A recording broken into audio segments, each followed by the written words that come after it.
Hello, everyone, and welcome to the 27th episode of the Orcocast. With me, my wonderful co-host, Lord Val Gaming. Hi. And my wonderful co-host, Bum down there. Hey, everyone. We are going to talk about Destiny news today, Destiny 2 news. We are talking about 13 sentinels, which nobody else talks about. And we are talking about Second Extinction. And we're going to start with our Destiny 2 news because everyone wants to hear those. Let's go. Everyone wants to hear about the Destiny news. Yeah, right, for sure. So Destiny news, we got the TWAB was quite important. For those that don't know what the TWAB is the This Week at Bungie, which is a classic thing that we've been having since the times of Destiny 1. So in this week at Bungie, we got news on when the raid is going to be coming out for Destiny, which is quite important for the world first raiders out there, including me, which this year we're going to give it a try and hopefully we can make it happen. The announcement of the raid is going to be on the 21st of November, which is on a Saturday. It's going to start at reset time, obviously 10 a.m. Pacific time. It's going to be 5 p.m. with the daytime saving in the UK and 6 p.m. In the rest of Europe. Then we have the cap is going to be capped on for the first 24 hours as usual. If you guys don't know, if you beat the raid within the first 24 hours, you get the chance of getting a jacket, which is available for you, which will commemorate you beating the raid within the first 24 hours, and you will get an exclusive emblem. No, actually, the jacket, you can get the jacket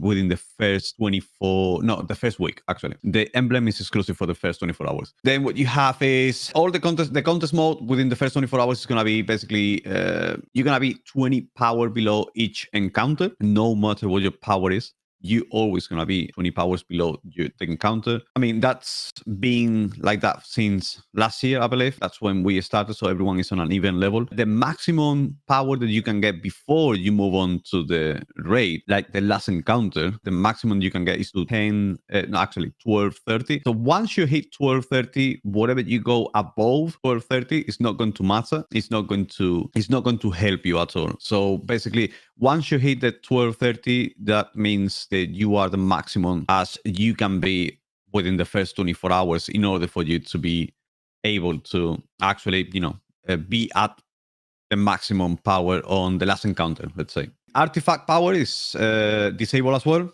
So basically, those are all the things that we need to know for those that are gonna try the raid on day one. Have you guys ever tried a raid on Destiny? Yes, yeah. I did. Yes, and what do you think? How was the experience? Well, it was a raid.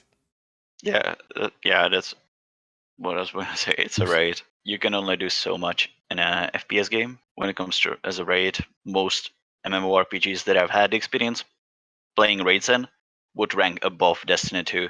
But then again, Destiny 2, it's more of a light experience in that. It's more about, the feel of the gameplay, actually. I mean, there's a lot of mechanics on Destiny, though, on the raid encounters. So in that regard, it's a little bit different. But yet again, it's still a shooter. There's not much more that you can do. So basically, those are the things that we need to know for the people that are trying the world first. If I get the world first, I will do the next podcast naked. No. So I don't think it's gonna happen though. So I will try. Also, we got the emblem. The emblem looks absolutely amazing. It's kind of like purple and it's got some art on it. It looks really good. And then we got news as well on the next generation of consoles. So what's Bungie going to do within the next generation of consoles and the new stuff that is coming? Basically, even though we get the game Destiny 2, Beyond Light comes out on the 10th of November when the new Xbox comes out, it's not going to be ready. So basically, what's going to happen is the base is going to be running as it's running right now. But then later down the road, they're actually predicting to be. I mean, they're saying it's going to be delivered on December 8th, which I doubt. I hope they can get it. But December 8th is when basically Bungie is going to be releasing like an update for the new generation of consoles for the Series S, Series X, and PlayStation 5, which is going to be resolution on 4K, frame rate on 60 FPS, field of view slider, faster loading times. That's a big one. Cross-generation gameplay, not cross-play. Cross-generation is between basically only between Destiny, Destiny on PlayStation 4 and PlayStation 5 and Xbox One X and Series X. They're working on crossplay, on full-on crossplay, but it's not ready yet. So we're going to have the cross-generation play on that date on the 8th of December and the next generation upgrade free. So it's basically going to be completely free. You will not have to pay a single penny for the updates. So that's going to be completely given by Bungie, and it's going to be, a free update on your game. So on December 8th, you will get that update and you will be able to enjoy the game on 60 FPS, which is amazing. Then they have announced a few more things. They got art and everything. I could be cheeky now and saying that I've already experienced and enjoyed Destiny 2 at 60 FPS, but I'm not going to. No, I mean, obviously, if you have the PC version, absolutely, you already do it. I mean, you already enjoy that double the. When I play on PC, I actually play on 120 FPS, which is a complete different game. It is a night and day.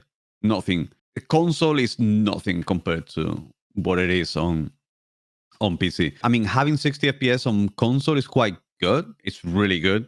And also the faster loading times, that's a very important thing because on console it's quite stressful. The loading times on console are extremely slow. And, it's one of those that, you kind of like, you need. That's one of the features that need. Also the field of view slider, that's a big one as well. That seems to be on every single game on the new generation of consoles, which is really good. So we got a few more things. And the latest news of the swap, which is the most important thing. And for those that follow Bungie for a very long time and follow Destiny, it's kind of important and it's kind of sad. It's a very sad news. So the community manager, Deitch, he's been a community manager for Bungie for 9 years.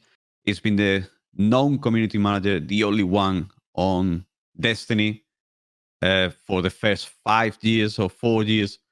And he is leaving. He's going to be leaving Bungie after 9 years. And it's a very sad time because we all know this person, we all know Deitch as the face of Destiny. Let's just call it that way. He's the one talking about Destiny in Gamescom, at the E3, on every single convention.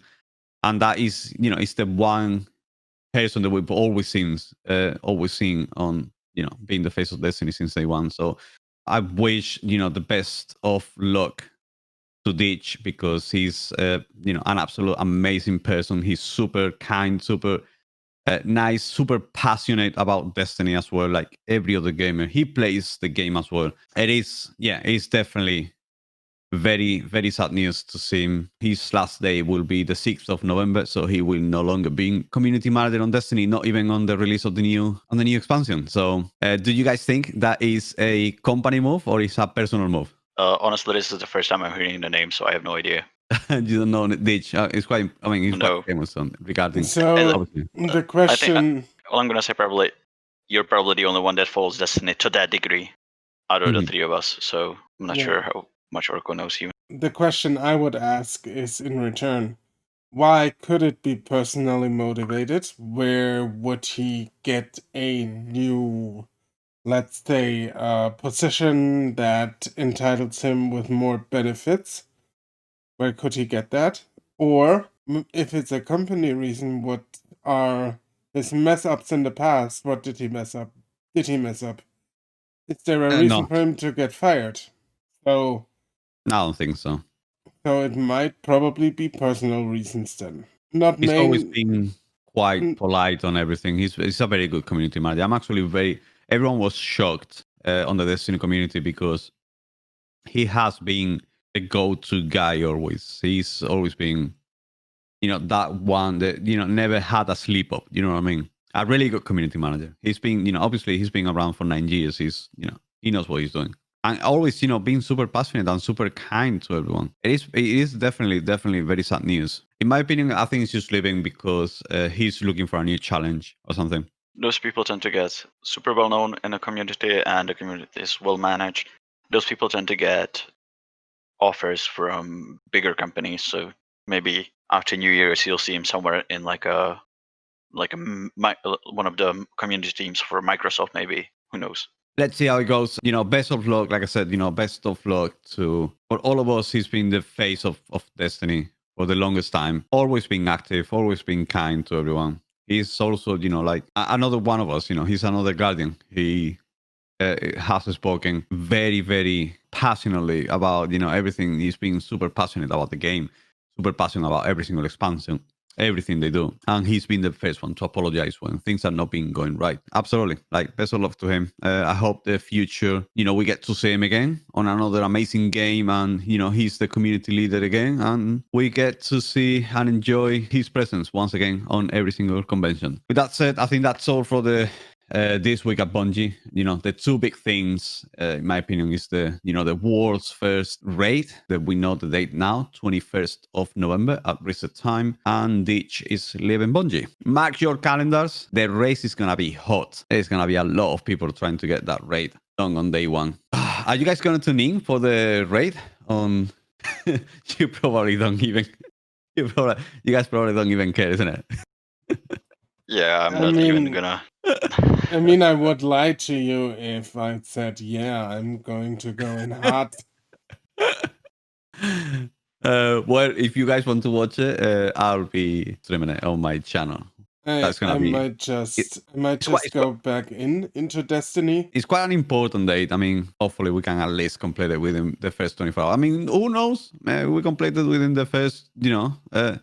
First you will see me shirtless here, completely naked. So if that's what you guys want to see, so. I don't know if that's what you guys want to see, but that's gonna be a fun experience. It is always a fun experience. I think having done as a Destiny player, if you haven't done a raid, try to find a group, try to find someone that could, help you out with something with experience on the raids. Because doing a raid on Destiny, in my opinion, is the best experience that you can have in the game by far. It's like on World of Warcraft. If you haven't done a raid on World of Warcraft, you're missing out on half of the experience of the game. If that is all, then we can go over to 13 Sentinels by Bum Bum, who wants to talk about this game very, very desperately, because I heard it's his new love and his new life and his affair he has with his PlayStation 4 console. Yes. It's the newest release from Vanillaware. It's the 13 Sentinels Aegis Rim. Just to add something to that, Vanillaware also made Odin's Sphere and made Dragon's Crown. So yeah, and Muramasa Demon Blade. Yeah, exactly. Just Muramasa is a bit of an outlier. I come to that in a second.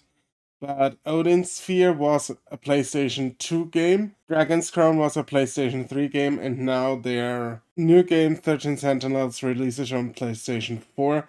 So they have at least on each PlayStation generation one game. Also re-released Odin's Sphere for the PS4, and it looks absolutely gorgeous. And their art direction is always very gorgeous. Very different from what we are used to see out of Japan.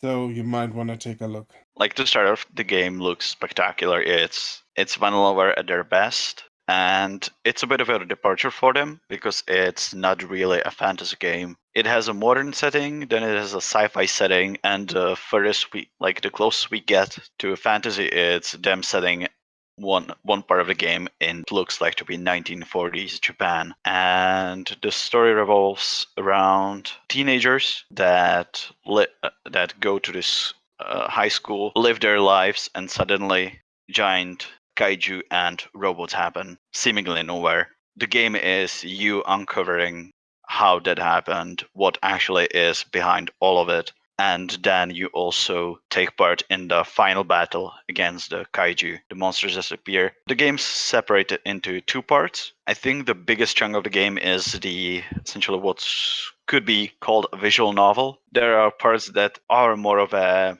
point and click feel, where you have to actually do some problem solving to move further in the game rather than whereas in visual novels usually you just make a choice and you're set towards a certain route. The game, the way it structures its story is around 13 of its protagonists. So that's where the 13 sentinels come in. You play as each of the pilots for the robots, each of these kids. 13 characters is a lot, but the way the game is structured, you can play only up to a certain point in each character's storyline before you have to play as someone else or you have to do some battles to unlock further storylines. So say you play 50% or maybe 25% of one character and then it tells you, okay, stop.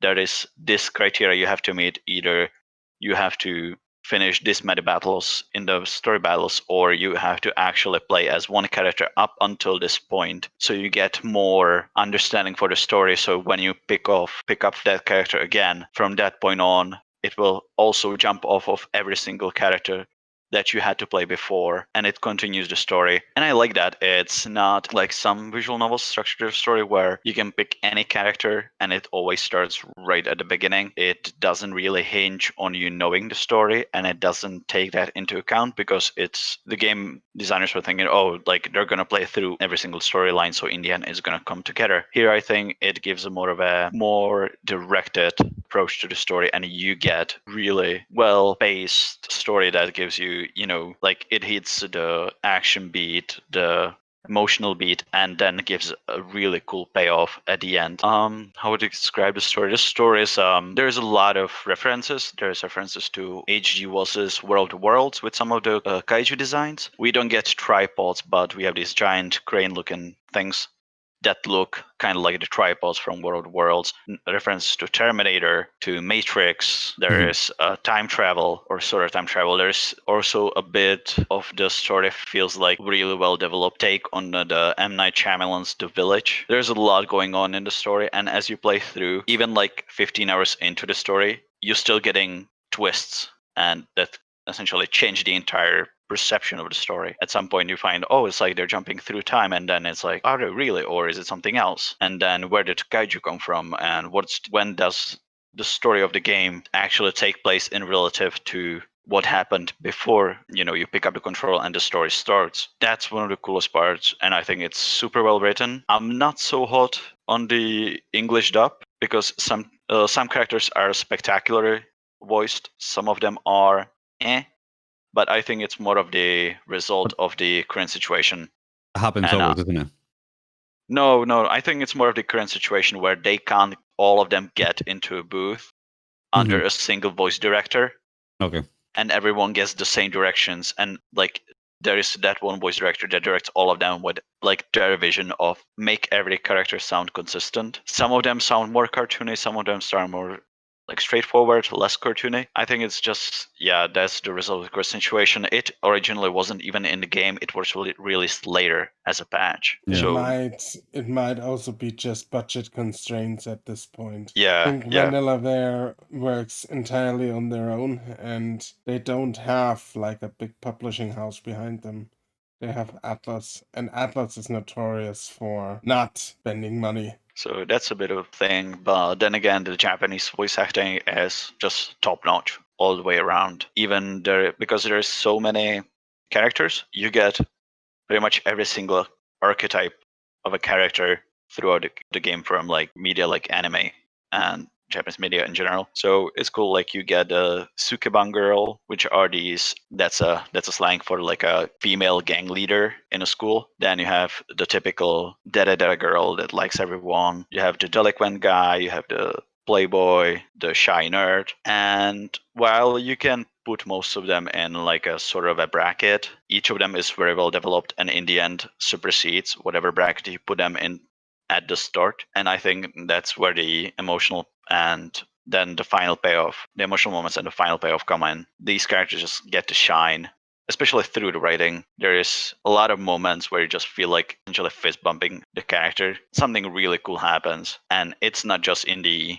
actually the combat part, but the story parts as well. I think that's where the heart of the game lies. Easily, I think the best part of the game. Not to say like the combat is great as well. The combat part is a separate mode essentially. Unlock after finishing first couple of prologues for each character. So you unlock this combat part, which is a combination of a real-time strategy with active pulse, where you control again.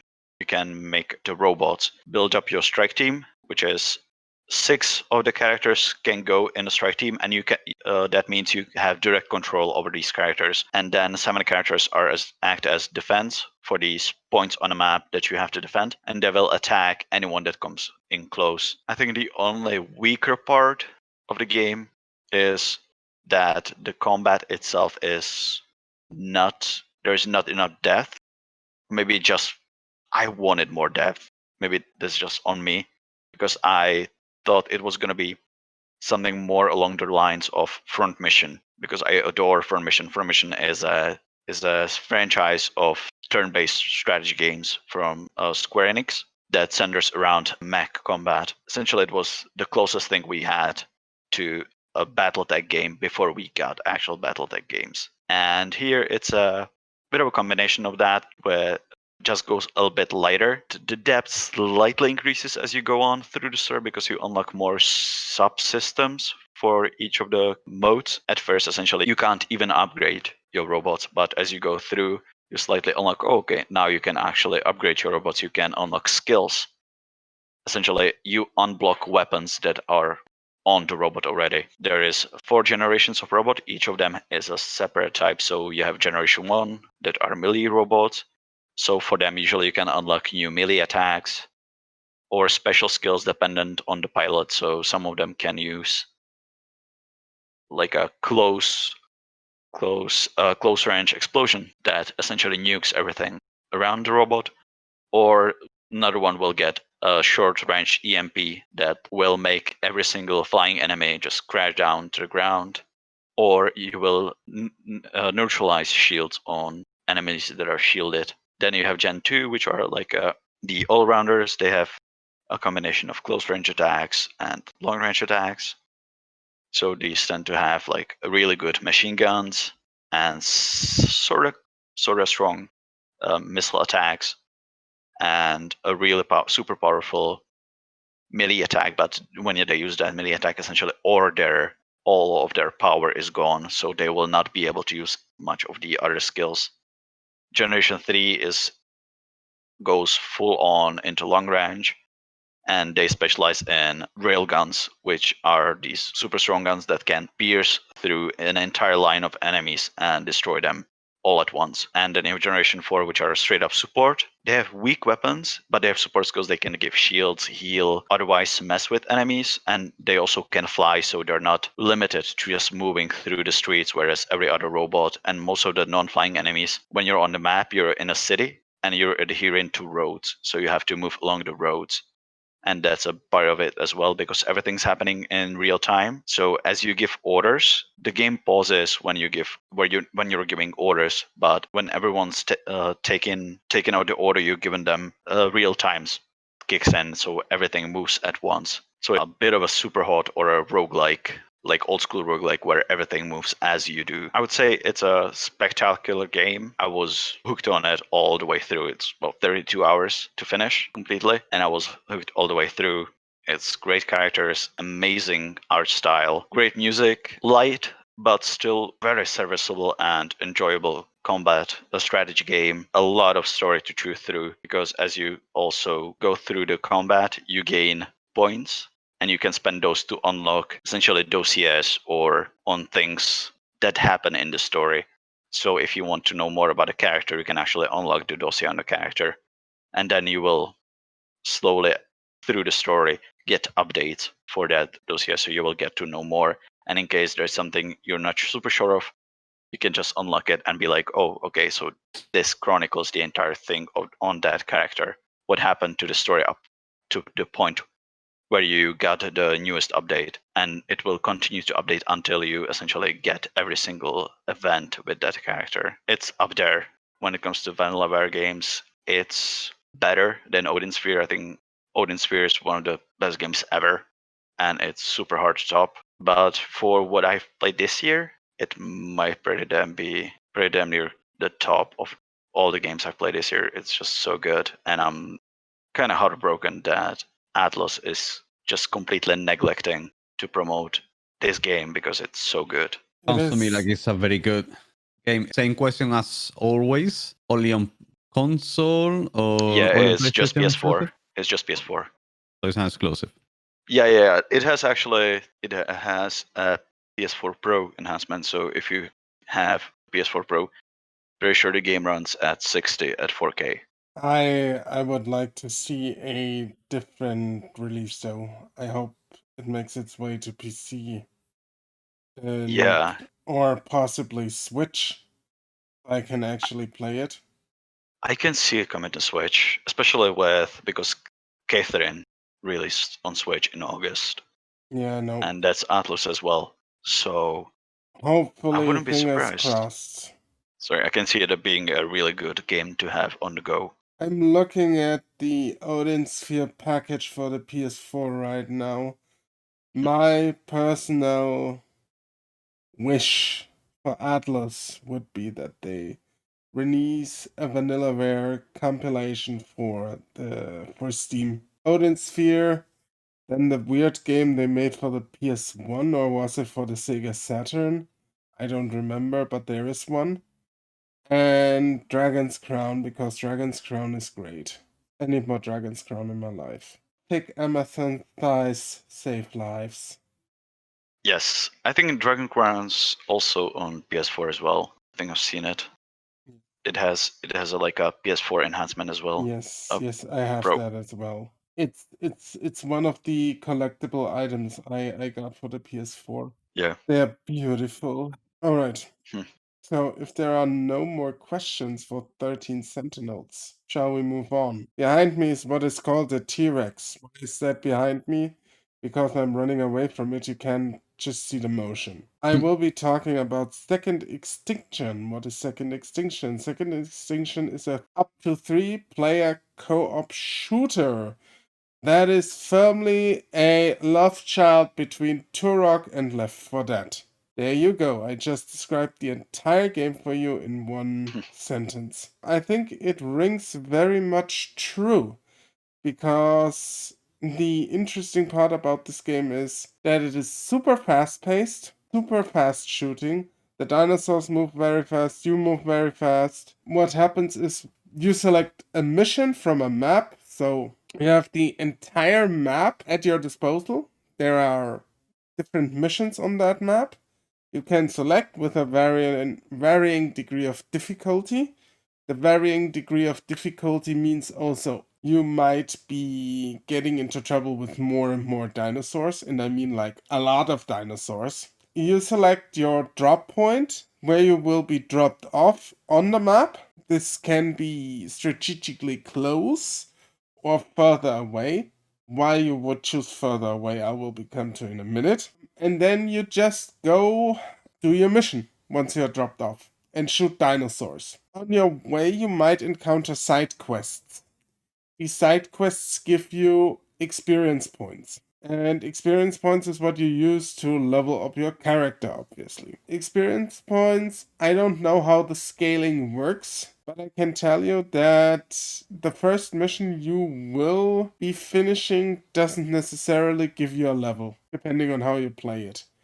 Because if you shoot a dinosaur, you get 1 experience point for a normal dinosaur. Sounds not much, but believe me, it will be at the end of a mission sometimes, depending on how hard you chose. Do you unlock any skills, or is it just to unlock new Yes, weapons? you unlock new weapons so far. You don't unlock any new skills.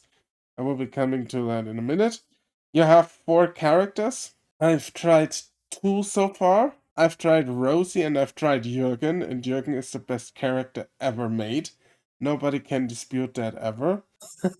And both have different abilities. So, for example, Rosie can slow down time to shoot better. Jürgen has the ability to deploy explosive charges and to use a pheromone spray so the dinosaurs just stop acting altogether in the vicinity of that pheromone spray. Which comes in handy because if, like, 50 dinosaurs run to you, you just cover your scent, throw a charge, blow up the charge, and boom, they're gone. It's really easy. Technically, they also have archetypes, the characters from the start. So Rosie is basically something like a die-hard tank, I would say. Not because she has more health than the others, but speaking from her loadout, she has a pistol and a minigun. Minigun is obviously very handy when you shoot against smaller dinosaurs. Jürgen has a pistol and a sniper rifle. You can later change those weapons because you unlock more weapons as you go.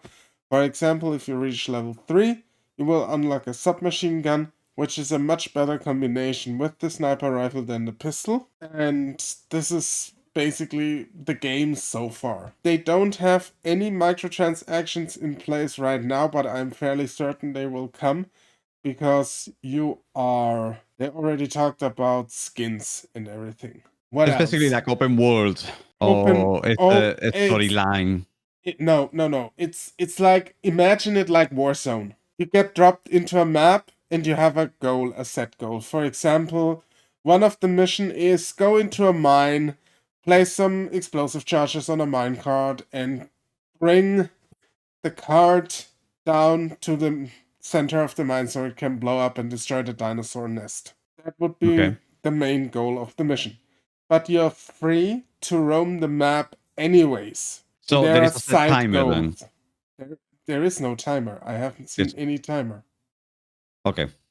You're free to roam the map at your disposal. So then it's like this game that we spoke about. Which game we spoke about? The other game, the hunting. No, it's not like Evolve, not at all. It just seems to me like it's like Evolve.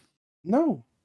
I No, don't know in where Evolve actually, you have 4 players that are the hunters, and then one of the players is a monster. It's a completely different style of Well, gameplay. yeah, without being one player being the monster.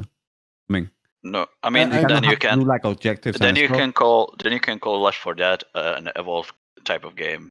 Yeah. It's very similar though. It's the same concept, isn't it? No, absolutely not. I don't know. I think Val doesn't I'm understand honestly Evolved is more in line with Dead by Daylight than anything. That's Yeah. a more appropriate comparison. Yeah. And you're just trying to compare Left 4 Dead with Evolved, and that doesn't work, at least not in my book. No, I mean, and it's the same concept, not the same game, obviously. The idea is not kind of even similar. not even the same concept. Because the one is an asymmetrical multiplayer game, and this is a PvE co-op shooter. This is not the same concept in my book. I mean, you can compare it obviously and say, I can draw this conclusion from it, but I personally don't see that working. And obviously, what you do is you encounter smaller dinosaurs. They are fairly easy to kill. They are a little bit on the bullet spongy side of things, but I still think they managed to get that sweet balance where it's just not too much. They also have some interesting dinosaur concept, like one that is electrical charged and teleports. Bigger dinosaurs like the T-Rex, they have weak points. If you shoot them, you can cause extra damage. Shoot the weak points for extra damage. Here's a stale meme for everyone. To get to the weak points, it depends a little bit on the dinosaur. For example, the T-Rex has it right on his throat, which is fairly easily reachable. We have the Ankylosaurus, which you have to turn on its back, which is also fairly easable if you use charges or if you just shoot the legs. It's So in that regard, done. that's kind of similar to Monster Hunter, maybe? Looking for the weak points and stuff like that? Yeah, you could say that. But you have to find the weak points of the monsters I to shoot mean, them. the weak points are clearly communicated. Like, you don't have to find them there. They're in the open.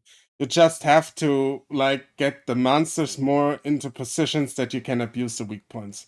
Like, the Ankylosaurus is like a walking tank, and you have to turn it on its back. How can you do that? Either, like me, I use charge satchels from Jürgen, so that means I throw them under the dinosaur, blow them up, and it turns upside down, or you shoot the legs. This is also an option. If you shoot the legs, it also turns on its side, and you can run right in and shoot the belly. You just have to see that you can use and abuse everything you Is have at your there disposal. matchmaking on the game? Yes. What else did I want to say? Like I said, at the moment it's in early access. What I encountered a few bugs that I wanted to mention here. The sound is sometimes very delayed. You would use a healing item, and 3 minutes later, your character would yell, "I'm healing!" Oh. I mean, Jürgen is an old man, but I don't know if he's that old. The shotgun was extremely weird when I used it. It was kind of like delayed, so when I clicked the mouse button, it didn't immediately shoot. It took some time, like 0.5 seconds, which was very unusual. I don't know if that was by design, which I hope it isn't, because that would be absolutely terrible, or if it was just a bug or a ping issue. And a ping issue, actually. Yeah, but If it's that delayed. it was consistent throughout the entire time I used it. I mean, That if you have mission, if you have high enough ping, it's gonna do that, yeah. and that mission was like an hour long, so I don't know. Yeah. Might have been a ping issue. I didn't have that issue with any other gun, and I played with the same guy for like 5 hours straight. Okay, it's the shotgun. And it was only with the shotgun. Might have been just a bad ping on that particular mission, whatever. I'm gonna find out today. I play some more on stream today. The characters have all their own special abilities. You have the weapons, but you can change the loadout. There is actually a lot of, or not a lot, but a bit of strategizing involved in what you want to do. Missions I've talked about, that they come in 3 difficulty settings. The game also tells you when you enter a dinosaur territory that has a high, medium, or low threat, so you know that you are in a pickle or not. Is there a reason to just roam the map, or it's Yes, just there about are, the missions? exactly. There are. Reason is always very, very difficult, but there are side quests on the map, and you get more XP from that. I would suggest doing it a little bit. You don't have to roam the entire map because that would just take ages. But if you like, let's say you take the mission up in the north, and then let's drop in at the south point. You just make your merry way to the north point from there and just do every side mission on the way. You should be very fine in terms of XP. Also, you cannot die technically in the game, so if you die, you just respawn at the nearest respawn point. The punishment for that is that the game will distract a varying amount, varying because it depends on the difficulty of the mission, a varying amount of your experience. Doesn't sound too bad. And how's the Yeah. optimization on, because it's obviously an early access game? It runs great. Like I said, some bugs I have encountered, but those were more sound bugs. And the graphics and everything, it runs butter smooth on my end. So I cannot complain there. Do you see like in depth into the game? Or you can see the game lasting for a very long time, or you think it's kind of like a bit short lived? I think they have the groundwork for a very long lasting game. I really do like the mechanics a lot. The shooting is good, it feels good, it's fast paced, just like the thing you want to do with your friends when you hang out. Just bicker a little bit, just shoot at dinosaurs, just have a little bit of a trash talk, talking smack at each other. It's primed for that, so I can see it lasting for quite a bit of time. The question is, as always, what are the developers going to do from here? Mm-hmm. Yeah. If they focus on their core principles they've set up with the game, so those fast-paced shooting, dinosaur hunting, doing those missions on that map, I can see it working. They might want to release some new characters, they might want to release some new maps at one point to continue the game and to make it larger. But overall, I think the groundwork is there to have a very good game. And in the 5 hours I've played, I haven't had so much fun with a co-op shooter in a very long time. Sounds great. Yeah, I mean, it gives me the vibes that this is because this is not obviously a live service game. This is very much gonna be the alternative to, okay, I don't want to play Left 4 Dead again, so I'm just gonna boot up this. Yeah, You know, much exactly. like a slew of other games are like that. It's not a bad thing. It's, you know, it's something that you're gonna pop in quick for a game and not gonna sit on it for 10 hours, every other day if you're streaming. It's just quick fun, and I think it's a good alternative to live service games because I'm not the biggest fan of live service games. I mean, this looks interesting enough. I'm just gonna probably wait for it to leave the early access. That might be a very nice idea. That's it from my side for Second Extinction. Would I recommend it? I would recommend it, yes. I would also say be aware that it is early access and that the game might change from here on out. I don't regret buying it at the moment, Mhm. though. What is the pricing of the game? It's 20 quid. 20 quid or 25 euros. There's a funny incident that happened at launch date. I actually got it cheaper because somebody entered in the wrong price for the game. Oh, really? Yeah, it was like 20.99 euros for a few hours before they changed the price to its intended price. Jesus. Yeah, I think I've seen it. It was like 16 quid on release date. Yeah. Yeah, and that was only for the European continent. That's the funny part about it. So I actually got it with a small discount at launch date. I mean, why not? Yeah, somebody messed up. Yeah, I mean, then again, it might have helped actually, because Yeah, that's a really exactly. good price for the game. I think they kind of, if you ask me, that's a decent price point for a early access game. Yeah, Because I don't think because I just checked, it's apparently 25 quid, and I don't think that's a price I want to pay for it really at this it's stage. at I this think it's too stage, early. yes. At this stage, I understand that, and I would also be, like I said, point to the fact, yes, it's early access, and everyone should keep that in mind that the game changes during early access. I mean, it hopefully also changes after early access, but normally not for the worse because they want to improve it. I've seen early access titles go completely awry during early access, so just keep that in mind. If there are no other questions, I would end it here. Alrighty. All right. And we come back next week with the Orcocast. And this was episode 27 of our beautiful podcast. Lord Wow, where can we find you? Well, you can find me on Twitch, twitch.tv/Lorval Gaming. Also on YouTube, Lorval Gaming as well. And then Twitter, Lorval Twitch. Instagram and TikTok, same name, Lorval Gaming. And if you're looking for copyright-free music, head on to YouTube, head on to Spotify, head on to Apple Music.